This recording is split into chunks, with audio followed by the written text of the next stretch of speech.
안녕하세요. 저는 40대 중반 여자입니다. 저는 아주 어릴 때부터 사회생활을 시작해서 지금까지 항상 바쁘게 살아오고 있어요. 그러다 보니 항상 일을 할 때는 라디오를 켜두곤 했었는데 요즘은 이곳의 사연을 듣는 재미에 푹 빠져서 힘든 줄도 모르고 일을 하네요. 여러 가지 이야기를 듣다 보니 저도 얼마 전에 겪었던 일을 한번 여러분께 털어놓고 싶은 마음이 들었답니다. 그러려면 거의 20년 가까이 묻어두고 다시는 들춰보지 않으리라 다짐했던 이야기까지 여러분께 들려드려야 할 것 같네요. 한번 시작해 볼게요. 저는 3년 전부터 요양보호사로 일을 하고 있는데요. 최근에 다른 요양병원으로 추천을 받아서 옮기게 되었답니다. 정말 힘들지만 또 한편으론 보람도 있고 저의 노후를 생각해 볼 수 있어서 감사하는 마음으로 열심히 하려고 생각을 했죠. 일을 끝내고 퇴근을 하려고 병원 복도를 지나는데 휠체어를 탄 아저씨가 저를 뚫어지게 보며 제 쪽으로 점점 다가오더라고요. 무슨 일이 있나 싶어 도와드리려고 저도 다가갔는데 아저씨의 얼굴을 본 순간 자리에서 얼어붙고 말았답니다. 바로 제 전남편이었기 때문이에요. 정말 당신이 맞네. 하나님이 내 기도를 들어주셨나? 꼭 한 번은 당신을 만나고 싶다고 매일 기도를 했어. 전 남편은 무슨 이산가족 상봉이라도 하는 듯이 활짝 웃으며 제 쪽으로 팔을 뻗는 게 아니겠어요. 저는 너무 어이가 없어서 남편을 피해 뒷걸음질을 쳤죠. 사람 잘못 보신 것 같네요. 저는 얼른 이 자리를 피하고 싶어서 빠른 걸음으로 입구 쪽으로 걸어갔어요. 그때 전 남편이 저를 쫓아오려고 휠체어를 빨리 움직이다 그만 앞으로 고꾸라지고 말았죠. 주변에 사람이 아무도 없어서 결국 제가 가서 남편을 휠체어에 가 다시 앉혀야만 했어요. 당신 맞잖아. 여긴 어떻게 온 거야? 혹시 나 보려고 온 거야? 여보, 제발 내 얘기 좀 잠깐만 들어줘. 내가 다 잘못했어, 제발. 헤어진 게 10년은 훌쩍 넘었는데 여보라는 소리가 잘도 나오네. 역시 뻔뻔한 건 여전해.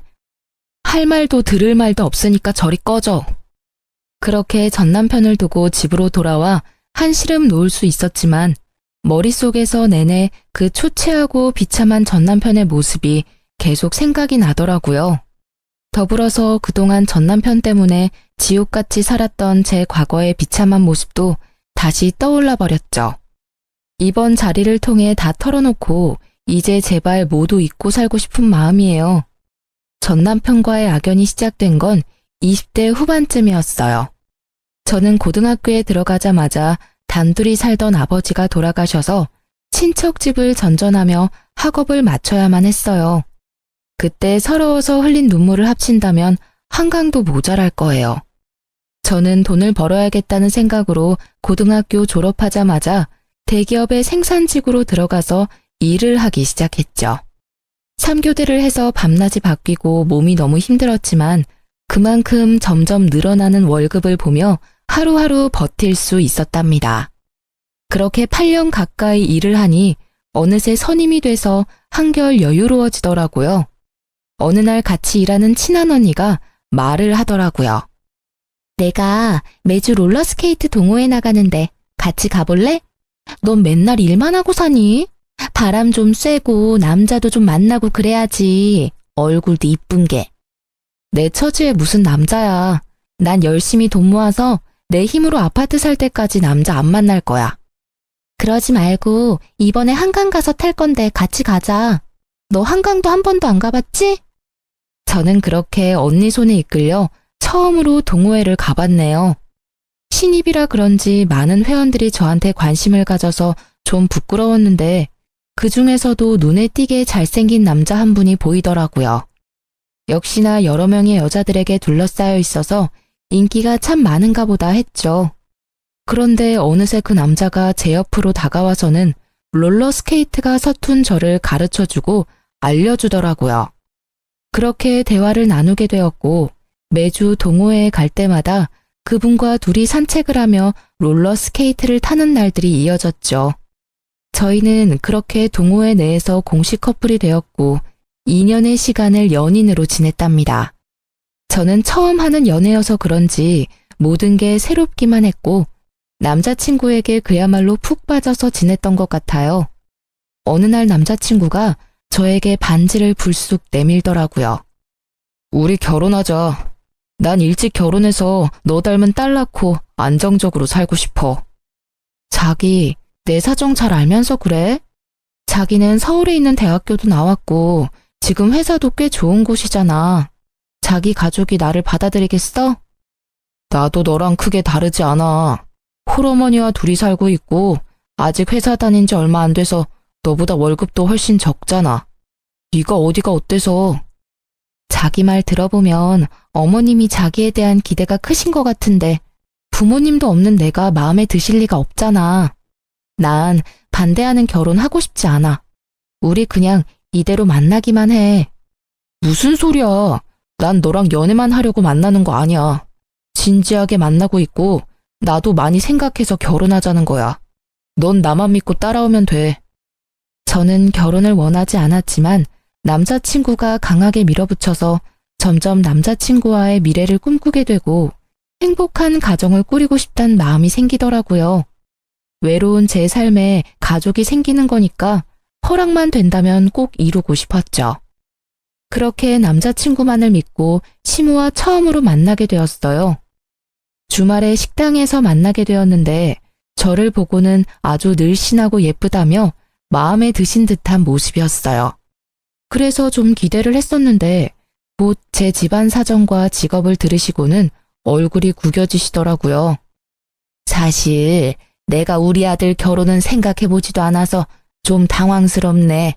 오늘은 그냥 교제하는 친구 만나서 밥 한번 먹는 걸로 하고 결혼 얘기는 좀 천천히 하자.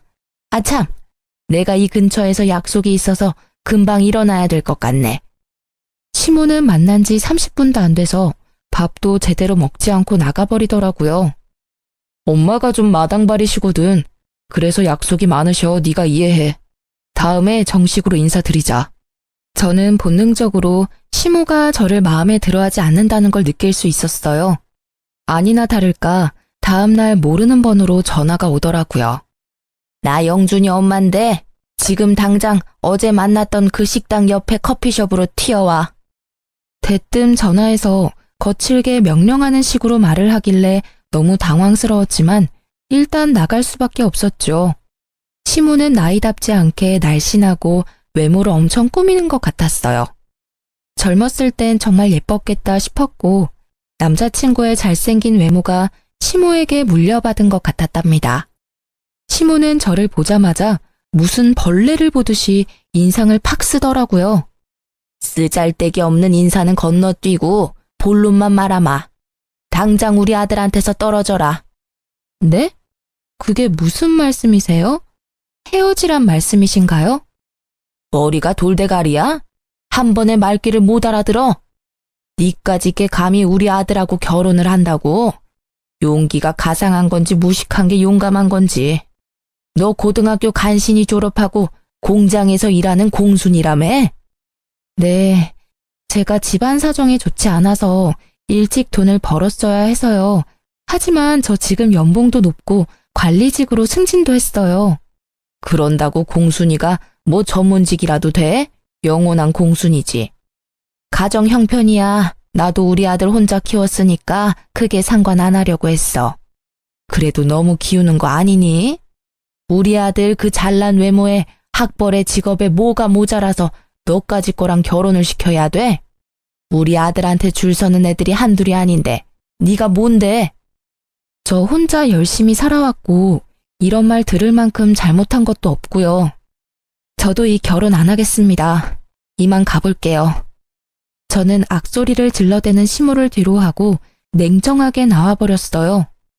혼자 사는 게 속 편하지 처음부터 이렇게 반대하는 결혼을 뭐하러 하겠어요. 그리곤 그 후로 남자친구의 연락도 받지 않고 남자친구가 찾아올까봐 공장 기숙사에서 잠시 지내기도 했죠.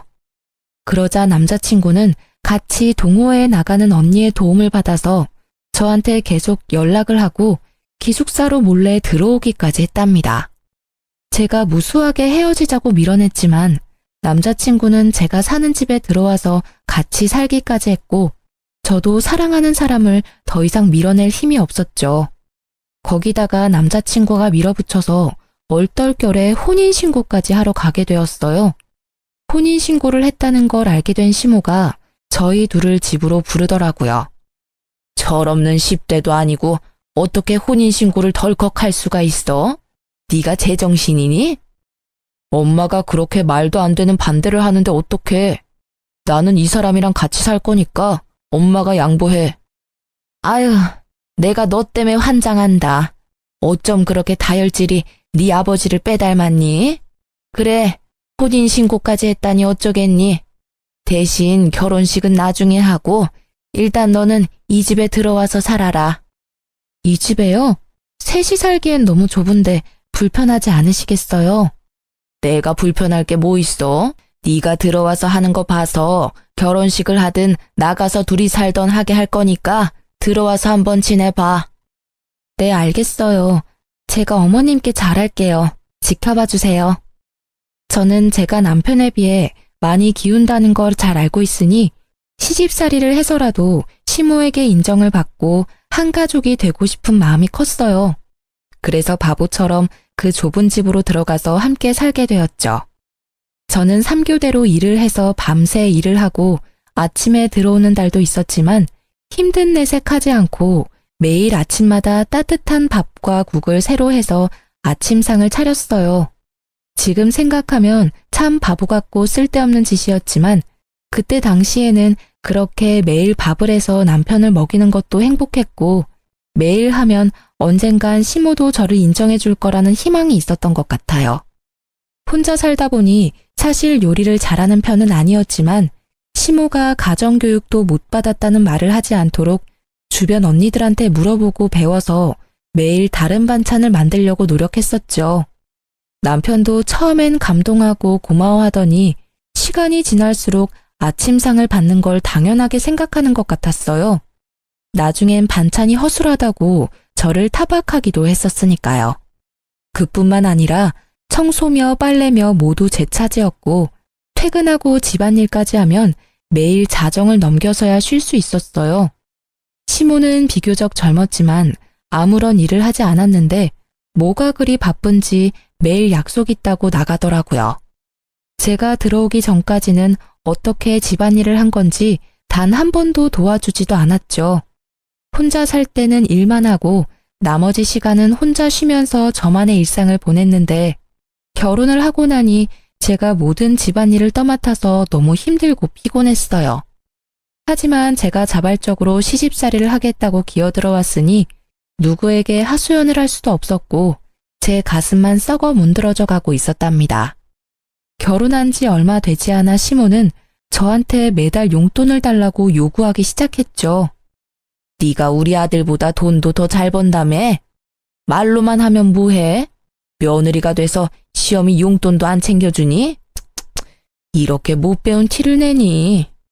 용돈이요? 영준 씨가 매달 드린다고 하던데요? 영준이는 영준이고 너는 너지. 돈 자랑 그렇게 하더니 왜 입을 싹 닦아? 당장 오늘부터 매달 50만 원씩 보내라. 지금도 시부모님 용돈으로 50만 원씩이라고 하면 적은 돈은 아니잖아요. 10여 년 전엔 더 큰 돈이었는데 저는 어쩔 수 없이 시모에게 매달 돈을 줘야만 했어요. 그것도 남편에게는 말하지 말라고 해서 비밀로 하고 줘야만 했죠. 시모에게 돈을 주다 보니 막상 제가 쓸 돈도 모자르고 저축은 전혀 할 수가 없게 되었답니다. 저는 제가 할 수 있는 건 최선을 다해서 시모와 남편에게 해주려고 노력했어요. 정성을 들이면 언젠가는 제 진심이 통할 거라는 바보 같은 생각이었죠. 하지만 매번 돌아오는 건 천의 고아의 무식한 공순이라는 시모의 비아냥뿐이었답니다. 그렇게 열정적이었던 남편도 막상 같이 살게 되자 눈에 띄게 사랑이 식어가는 게 보일 정도로 차갑게 굴기 시작했죠. 매일 주어진 일을 해나갔지만 뭔가 잘못된 게 아닐까라는 생각으로 머릿속이 복잡해졌답니다. 어느 날 퇴근하고 집에 돌아오는데 맞은편에서 시모와 시모 지인들이 떠들썩하게 수다를 떨면서 걸어가는 게 보였죠.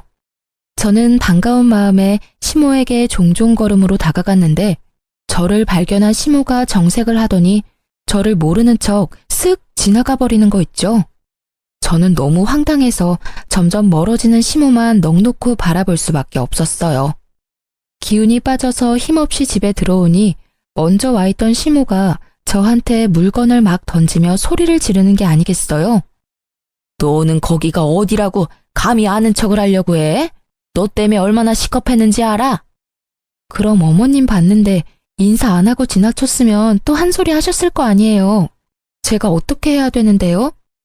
이것 봐라. 아주 본색이 나오시네. 너같이 급 떨어지는 애가 며느리라고 동네방네 자랑이라도 하리? 눈치를 보니 어머님 지인분들은 영준 씨가 결혼한지도 모르는 모양이네요. 결혼한 거 숨기신 거예요? 야, 결혼식도 안 했는데 무슨 혼인신고야. 니네가 멋대로 한 거고. 나중에 어떻게 될지 누가 알아? 아 참, 밖에서 나 보면 아는 척 하지 마. 쪽팔리니까. 제가 부끄럽다고 아들이 결혼했다는 것도 말하지 않다니 너무 서운하더라고요. 제가 무슨 숨겨놓은 여자도 아니고 나쁜 짓을 한 것도 아닌데 이렇게 당당하지 못하게 살아야 할 이유가 있나 싶었죠. 저녁에 남편에게 말하니 황당하게도 시모 편을 들더라고요. 결혼식을 해야 축의금도 받고 떳떳하게 밝힐 수가 있는 거지. 사실 지금이야 동거라고 봐야지. 동거? 혼인신고까지 해놓고 그렇게 무책임하게 말할 거야? 그럼 결혼식은 언제 할 건데? 차일피일 미루기만 하고 있잖아. 아, 좀 기다리라고. 나 곧 이직할 건데 회사 사람들한테 축의금 받긴 좀 그렇잖아. 이직? 그런 말 없었잖아. 멀쩡히 잘 다니던 회사를 왜 옮겨? 아, 그런 게 있어. 너한테 일일이 다 말해야 돼? 피곤하게. 말하면 뭐 알아듣기는 하고. 근데 너 옷꼬라지가 이게 뭐야? 같이 산다고 너무 막 하는 거 아니야? 완전 아줌마 다 됐네. 말 다 했어? 퇴근하자마자 청소하고 밥 차리고 설거지 해봐. 피곤해서 씻을 힘도 없어. 도와줄 생각은 안 하고 이제 내 외모 지적이야? 아니, 좀 꾸미면 예쁜 걸 알아서 그러는 거지. 아, 말 대답 좀 그만해. 피곤해 죽겠는데. 결혼 초기만 해도 밤에 둘이 공원에 나가서 롤러스케이트를 타기도 하면서 깨가 쏟아지는 시절을 보냈는데요. 다른 회사로 이직하고 나서는 아예 저에게 무관심해져서 하루에 몇 마디도 나누지 않는 지경까지 되었답니다. 뭘 물어보기만 해도 버럭 짜증부터 내니까 저도 남편에게 말 걸기가 무섭더라고요. 결혼식도 못하고 무슨 숨겨놓은 여자 취급을 하니 저도 너무 억울하고 점점 결혼 생활에 회의를 느끼게 되었죠. 그러다가 시모에게 더욱 정 떨어지는 일이 생기게 되는데요. 시모가 들었던 계모임의 계주가 돈을 들고 야반도주를 했다는 거예요. 시모는 5천만 원을 순식간에 날리게 되었다면서 밤마다 가슴을 주먹으로 치며 울고 난리를 부렸죠. 더군다나 그 중에 3천만 원은 최근에 사채업자에게 빌려서 계주에게 줬던 거라 매달 엄청난 이자를 내야 했고 시모는 당연히 갚을 능력은 전혀 없었어요. 엄마가 매일 밤 저렇게 오는 게 불쌍하지도 않아? 당신 모아둔 돈 좀 있지? 내가 차차 갚아줄 테니까 일단 급한 불부터 좀 끄자. 그거 갚으려면 나도 적금 깨야 돼. 내가 얼마나 힘들게 모은 건데. 그깟 돈보다 시어머니 건강이 우선 아니야? 아, 당장 돌아가실 것 같이 구시는데 일단 적금 좀 깨. 내가 매달 갚아줄게. 넌 내가 깡패들한테 잡혀갔으면 좋겠지? 며느리라는 게 어쩜 그렇게 야박해? 하나뿐인 시어미한테 그깟 돈 좀 못 해주니? 적금 좀 깨면 어때? 다시 부으면 되지. 끝까지 모른 채 하고 싶었지만 당장 사채업자들이 집까지 찾아와서 문을 두드리고 겁을 주니까 해결부터 해야겠다 싶더라고요. 남편은 사채업자들이 제 회사까지 찾아올 거라면서 매일 적금을 깨라고 저를 압박했고요. 사실 저는 어릴 적부터 차곡차곡 들었던 적금이 있었는데 그걸 깨서 시모의 빚을 갚아주게 되었어요. 제가 너무 속상했던 건 제가 빚을 갚아줬음에도 시모는 저에게 고맙단 말 한마디도 하지 않았다는 사실이었어요.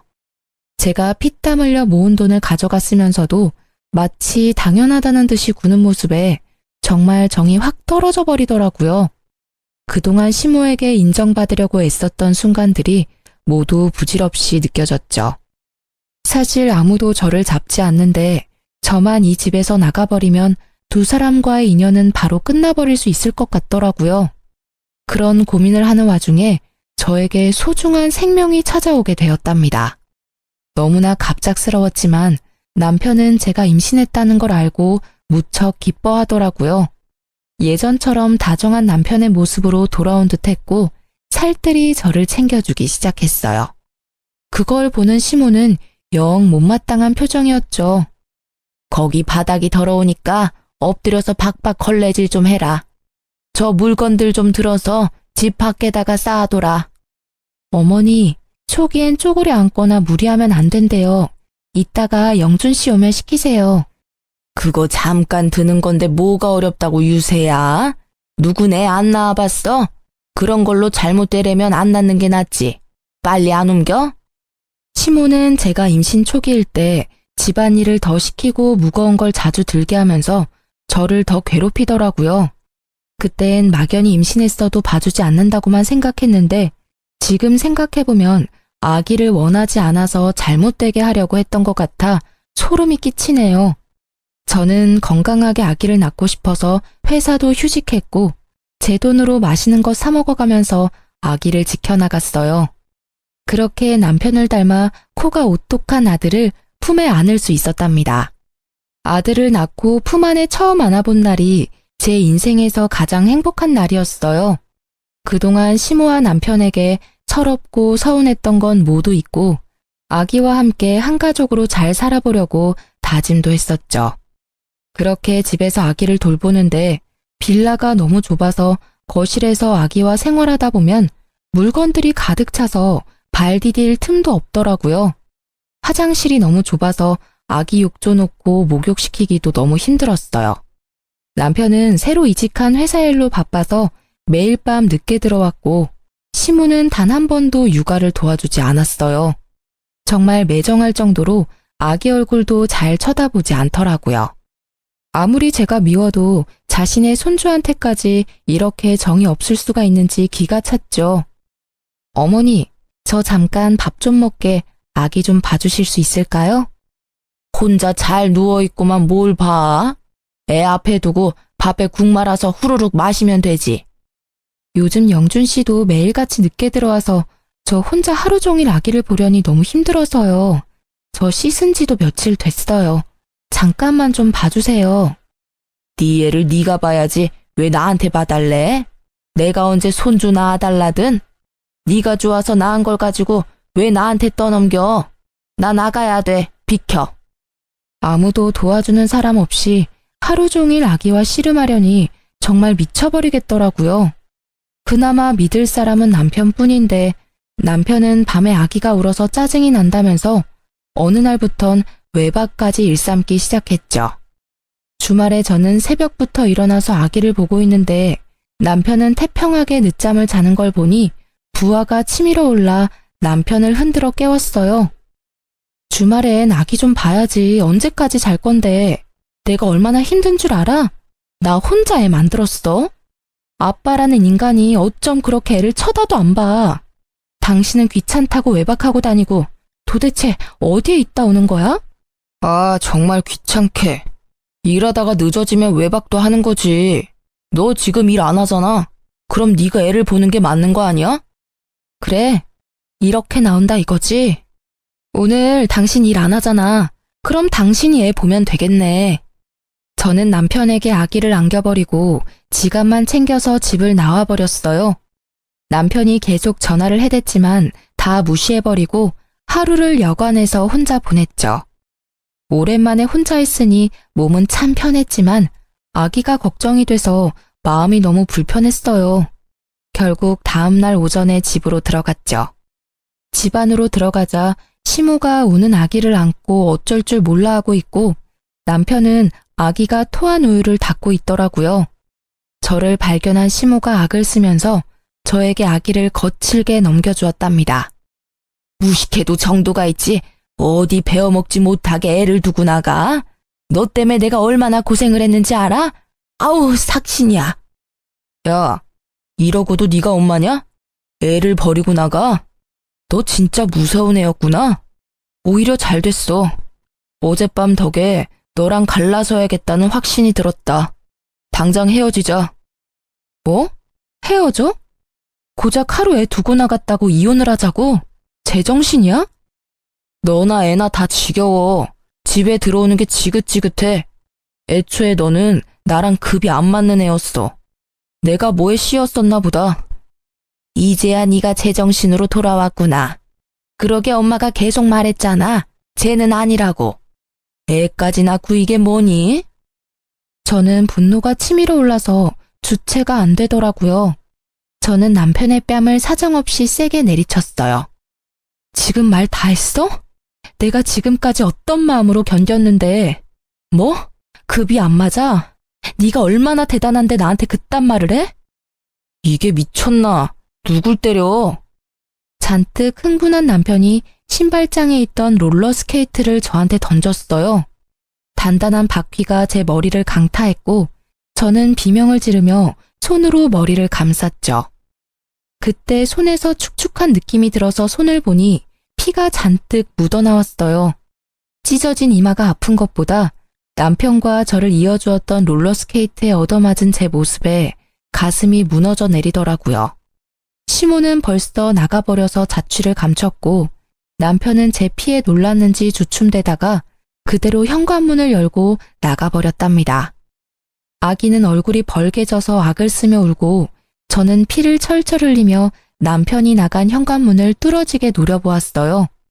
저는 충격과 배신감으로 한참 움직이지 못하고 있다가 아기 울음에 정신을 차려서 일단 손을 씻고 아기를 달래기 시작했죠. 이마에서는 계속 피가 흘러내리고 있었고 아기가 조용해진 뒤에야 저는 혼자서 지혈을 해서 간신히 피를 멈출 수 있었답니다. 그렇게 며칠이 지났고 시모도 남편도 집에 들어오지 않더라고요. 저는 혼자 미친 사람처럼 서럽게 울면서도 아기를 돌봐야 했고 너무 힘들어서 결국 친한 언니에게 연락을 했답니다. 언니는 한 걸음에 집으로 달려와 주었어요. 세상에, 이게 무슨 일이야? 너 얼굴이 왜 이러니? 나한테 연락을 했어야지.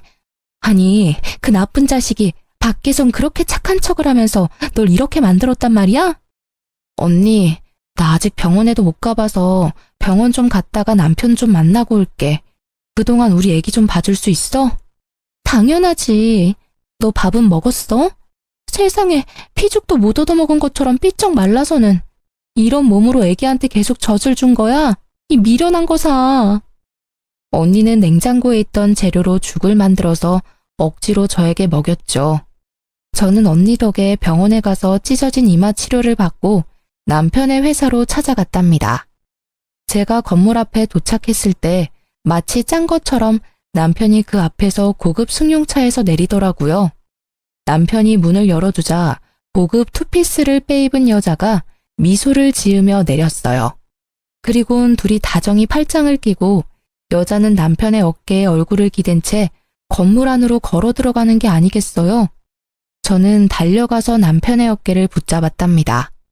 뒤돌아본 남편이 저를 보고는 화들짝 놀라며 여자를 살짝 밀쳐내더라고요. 당신이 여긴 어떻게 알고 왔어? 네 눈엔 내가 바보 천치로 보여? 내가 네 회사 주소도 모르고 있었을까봐. 아, 이 여자가 와이프? 얘기 듣던 대로네. 여자가 저를 머리부터 발끝까지 훑어보더니 비웃음 짓는 게 아니겠어요.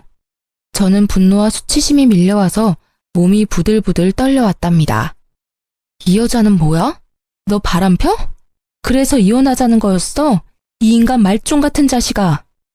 남의 회사 앞에서 소란 피우지 말고 진정 좀 해요. 이러니까 급 떨어진다는 소리나 듣지. 그래요. 우리 사랑하는 사이니까 그쪽이 양보 좀 해서 이혼 좀 해줘요. 내가 위로금은 섭섭지 않게 줄 테니까. 뭐라고? 넌 뭐 얼마나 대단한데 나를 무시해? 그래봤자 상간녀 주제에. 저는 여자의 긴 머리채를 잡고 마구 흔들기 시작했어요. 여자는 저보다 키가 작아서 저를 막지 못하고 마구 휘둘리며 비명만 질러댔죠. 남편이 그런 저를 말리려고 제 손을 마구잡이로 던지더라고요. 제가 멈추지 않자 저를 세게 밀쳐서 저는 바닥으로 고꾸라졌죠. 여자를 껴안고 머리카락을 쓸어넘기는 남편을 보고 부하가 치밀어서 남편에게 달려들었어요. 지금 생각해보면 며칠을 굶고 죽밖에 못 먹었던 제가 어디서 그런 힘이 나왔는지 모르겠어요. 악에 받쳐서 그런 행동을 할 수 있었던 거였겠죠. 저는 남편의 머리를 마구 뜯기 시작했고 곧바로 남편 뺨을 사정없이 때려댔죠. 이번에는 상간녀가 제 허리를 잡고 뜯어말리더라고요. 점점 사람들이 몰려들자 상간녀가 곤란해하는 게 바로 느껴졌어요. 그래서 더욱더 남편에게 달려들어 물귀신처럼 매달리기 시작했고 사람들이 우리를 둥글게 구경을 하기 시작하더라고요. 저는 이때다 싶어 큰 소리로 말했죠. 남의 남편이랑 바람을 폈으면 싹싹 빌어도 모자랄 판에 돈 줄 테니까 이혼하라고?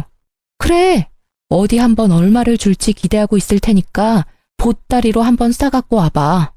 상간녀 주제에 고상한 척 잘난 척 하지 말고. 저는 긴 머리로 얼굴을 필사적으로 가리는 상간녀를 팍 밀치고 건물을 나왔죠. 집으로 돌아오는 내내 눈물이 주체할 수 없이 흐르더라고요. 아기 때문에 화가 나서 이혼이란 말이 튀어나왔을 거라고 생각했는데 남편에게 다른 여자가 생겼다니 믿어지지가 않더라고요. 거기다 내 초라한 몰골과 비교가 되게 화려하고 고상한 모습을 보니 비참하고 제 자신에게도 화가 얼마나 나던지요. 제 인생에서 남자는 남편 한 사람뿐이었고 그래서 저의 모든 것을 남편을 위해 희생했었는데 그야말로 헌신짝이 되어버린 거니까요. 더군다나 갓난쟁이 아기까지 있으니 어떻게 살아가야 하는지 막막했어요. 다음 날 얘기를 다 들었는지 시모가 집으로 왔더라고요. 그동안 어디서 지냈던 건지 아주 얼굴이 더 좋아졌고 비싸 보이는 옷을 입고 있었어요. 너 어제 영준이 회사 가서 난리를 쳤다며? 그렇게 못 배운 티를 내고 싶니? 우리 한 사장이 너 때문에 얼마나 곤란해졌는 줄 알아? 그 상간녀가 한 사장이에요? 그 회사 사장이라고요? 상간녀라니 말 조심 못해? 얼마나 대단한 분인 줄 알아? 영준이보다 4살 많은데 그 큰 회사 대표에다 재산이 어마무시하다. 그런 여자가 좋다는데 어떤 남자가 마다해? 이제야 기억이 나네요. 영준 씨한테 그 회사 소개한 거 어머님이죠? 일부러 그런 거죠? 손주까지 있는데 어머니가 사람이에요? 소개해준다고 다 정분나냐? 둘이 잘 될 팔자였으니까 그런 거지.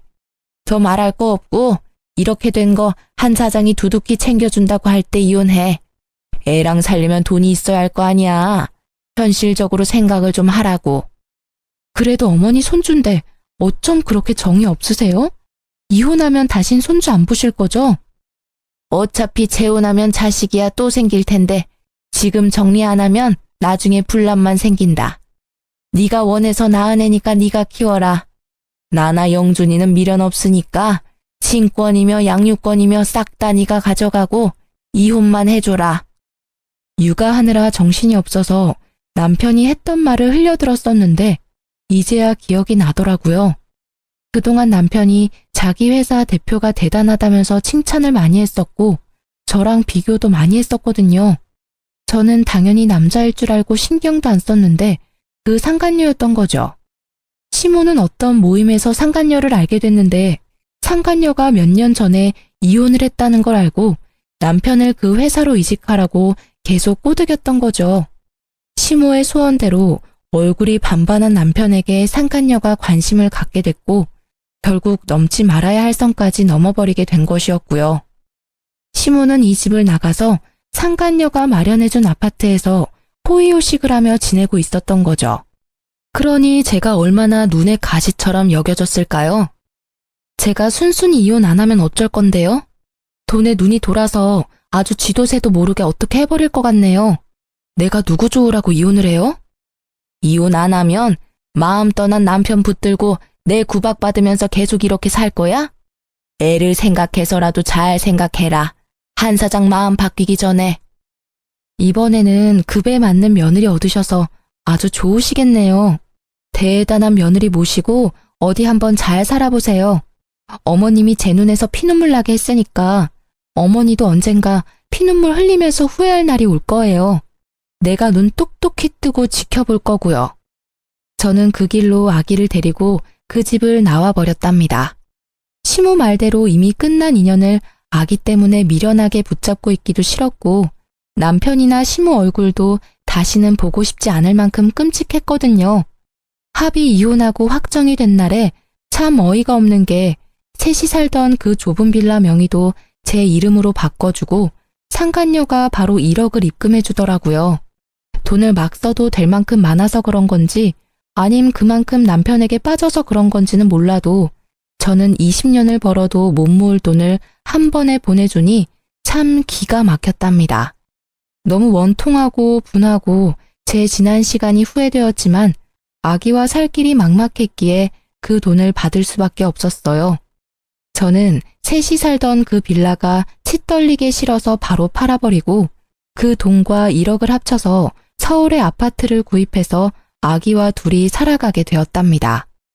혼자의 몸으로 갓난아기를 키우며 사는 건 정말 고통스러울 정도로 힘들었죠.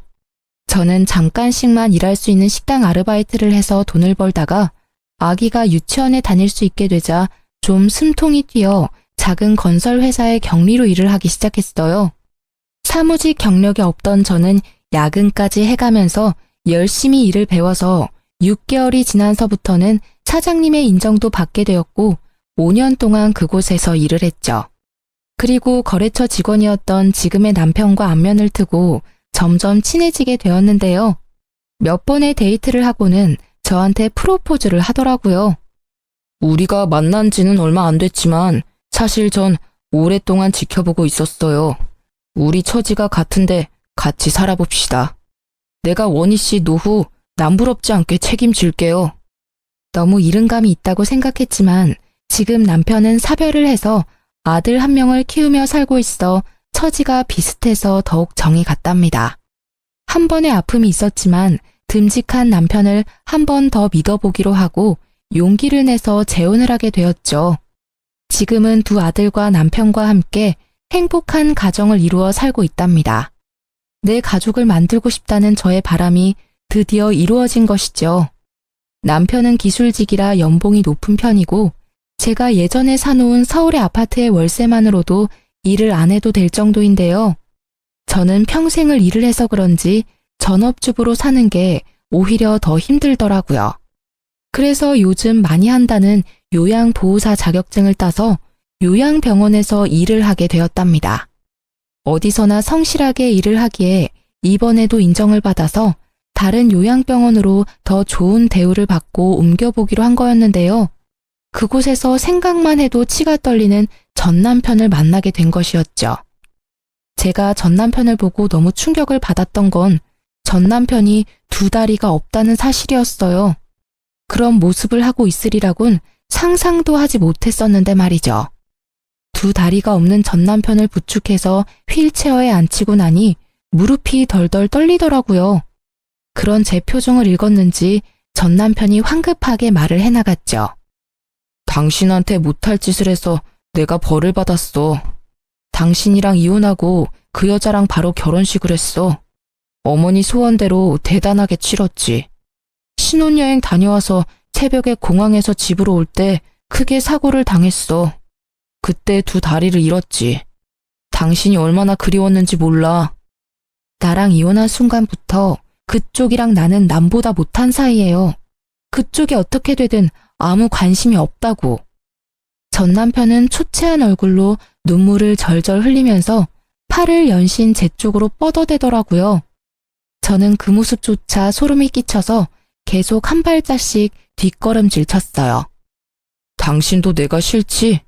그 여자는 많이 다치지 않았었는데 내 다리가 없단 걸 알고는 뒤도 안 보고 가버리더라고. 결혼식만 했지 혼인신고도 안 해서 가는 걸 막을 수가 없었어.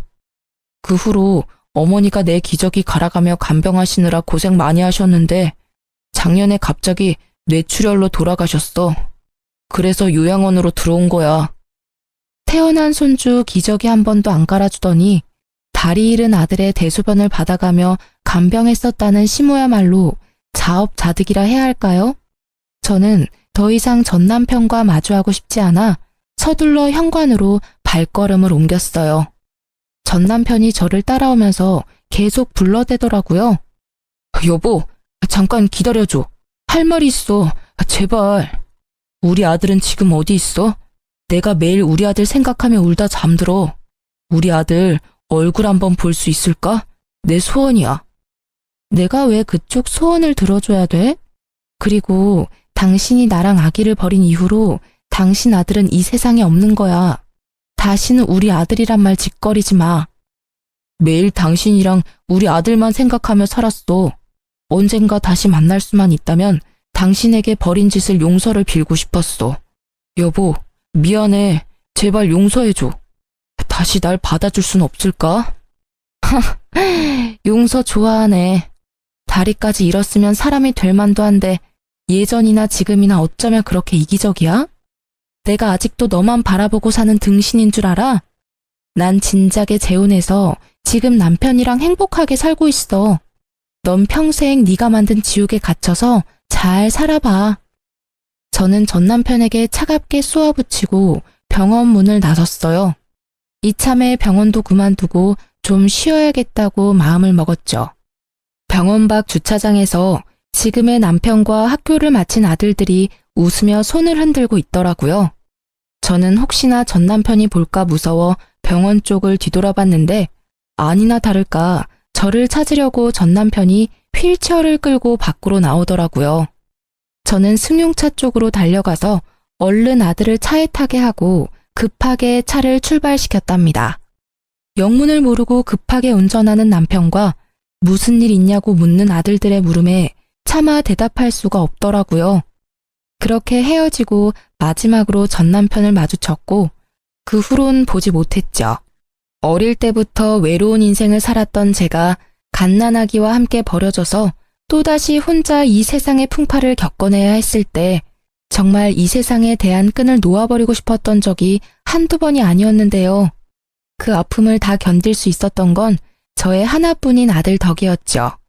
시모와 전 남편의 처참한 말로를 보니 역시 사람이 죄를 지으면 안 된다는 걸 다시 한번 느끼게 되네요.